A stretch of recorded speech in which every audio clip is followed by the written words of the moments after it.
নমস্কার, দেখছেন রিপাবলিক বাংলা। সকাল 10টার খবর নিয়ে আপনাদের সঙ্গে রয়েছি আমি মধুকল্পিতা। আর রাত পোহালে রামনবমী, সেই রামনবমীকে কেন্দ্র করে একদিকে যখন উৎসবের আমেজ দেখা যাচ্ছে, ঠিক তখনই কিন্তু রামনবমীকে কেন্দ্র করে রাজ্য জুড়ে একটা নিরাপত্তা ব্যবস্থা ঢেলে সাজানোর চেষ্টা শাসক দলের। মরিয়া হয়ে উঠছেন তারা। কেননা রাত পোহালে রামনবমীর আগে অতি তৎপরতা পুলিশের মধ্যে। 29 জন আইপিএস অফিসারকে বিশেষ পোস্টিং, 29 জন আইপিএস, 6টি পুলিশ কমিশনারেট এবং 4 জেলায় মোতায়েন। শহর জুড়ে ট্রাফিক সহ 6000 পুলিশ মোতায়েন। বড় মিছিলগুলিতে ড্রোনের মাধ্যমে নজরদারি। হেস্টিংস, শ্রীপুর, রামলীলা ময়দান, ব্যান্ডেল গেট, খিদিরপুর এলাকায় পুলিশ পিকেট। বহুতল থেকে সাদা পোশাকে পুলিশের নজরদারি। এছাড়াও পিসিআর ভ্যান, কিউআরটি টহল দেবে। আরো একবার জানাই আপনাদেরকে, রাত পোহালেই রামনবমীর আগে অতি তৎপর পুলিশ। 29 জন আইপিএস অফিসারকে বিশেষ পোস্টিং, 29 জন আইপিএস, 6টি পুলিশ কমিশনারেট এবং 4 জেলায় মোতায়েন। আমার সঙ্গে সরাসরি রয়েছেন প্রতিনিধি তুলিকা রয়েছেন। তুলিকার কাছে চলে যাবো। তুলিকা, রামনবমীকে কেন্দ্র করে তো একেবারে পুলিশের মধ্যে অতিরিক্ত তৎপরতা লক্ষ্য করা যাচ্ছে।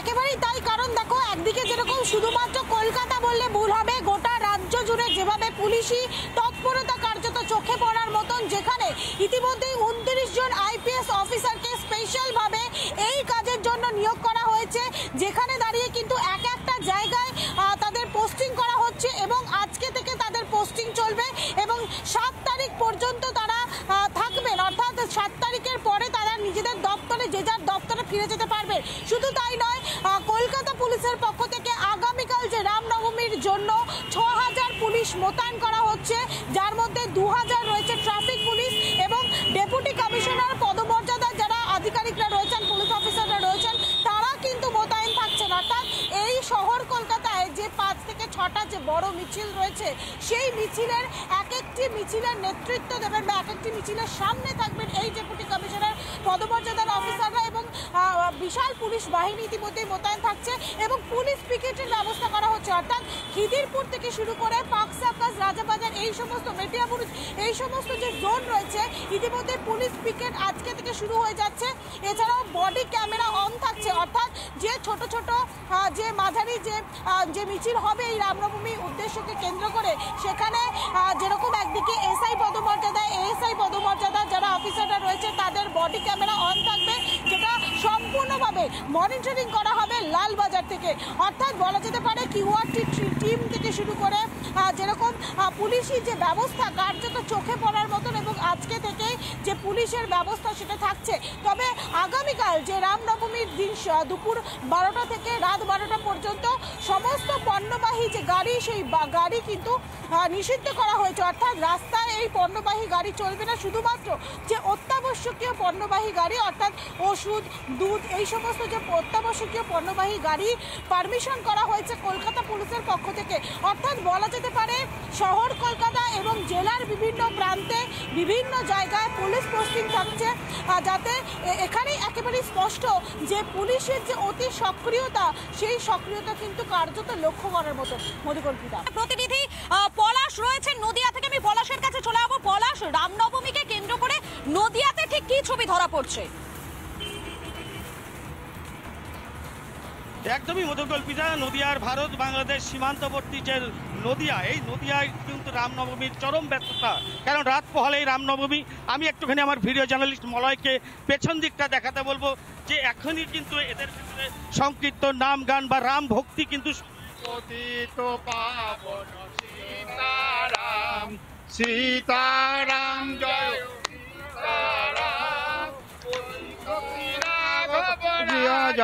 রাম জয়তি রাজা রাম। অর্থাৎ তুমি দেখতেই পাচ্ছ কিন্তু একটা রামের যে প্রস্তুতি, বাসন কোসন সব চলে এসেছে।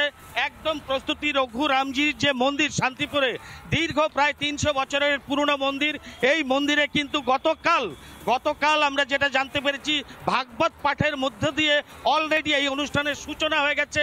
আজকেও বিভিন্ন রকম সারাদিন ধর্মীয় অনুষ্ঠান আছে। প্রচুর লোক এখানে প্রসাদ পেতে আসবে। শুধু এ জেলা না, এ জেলার বাইরেও। কারণ দীর্ঘ প্রায় 300 বছরের, অর্থাৎ শ্রী চৈতন্যের কিছুটা পরে এই মন্দিরের উৎপত্তি। এই মন্দিরে অলরেডি আপনারা কতটা প্রস্তুতি নিয়েছেন এই রাম মন্দির কালকের দিনটাকে কেন্দ্র করে?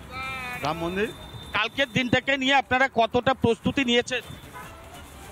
এইখানে বলুন।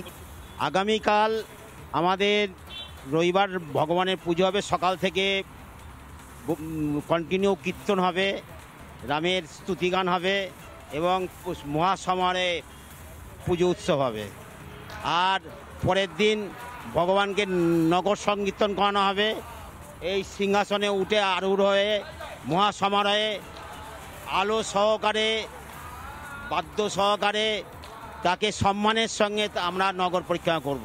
অর্থাৎ কিনা একটা যে প্রিপারেশন সেটা কিন্তু অলরেডি শুরুই হয়ে গেছে, আর পেছনে কিন্তু প্রচুর যারা রাম সেবক অর্থাৎ রাম ভক্ত তারা কিন্তু তাদের ভেতরে উন্মাদনা বা কাউন্টডাউন যেটা বলা যায় সেটা কিন্তু শুরু। যদিও এই যে শান্তিপুর, এই শান্তিপুরে কিন্তু রাস উৎসব বিখ্যাত হলেও, এখানে রাস উৎসব বিখ্যাত হলেও তার পাশাপাশি আপনারা এটাকে কতটা দেখেন? এটা আমরা মানে পুজোর 1 মাস আগে থেকে আমাদের মনে কোনো ঘুম বা অন্য পলাশ, চিন্তা থাকে তুমি না। আমাদের সঙ্গে থাকো, হাওড়ার ছবিটা একবার দেখে দেওয়ার চেষ্টা করব। নানা ধরনের কন্টেন্ট দেখার জন্য লাইক করুন, শেয়ার করুন আমাদের ফেসবুক পেজ, সাবস্ক্রাইব করুন আমাদের ইউটিউব চ্যানেল। পাশাপাশি অন্যান্য ব্রেকিং নিউজের জন্য অবশ্যই চোখ রাখুন রিপাবলিক বাংলায়।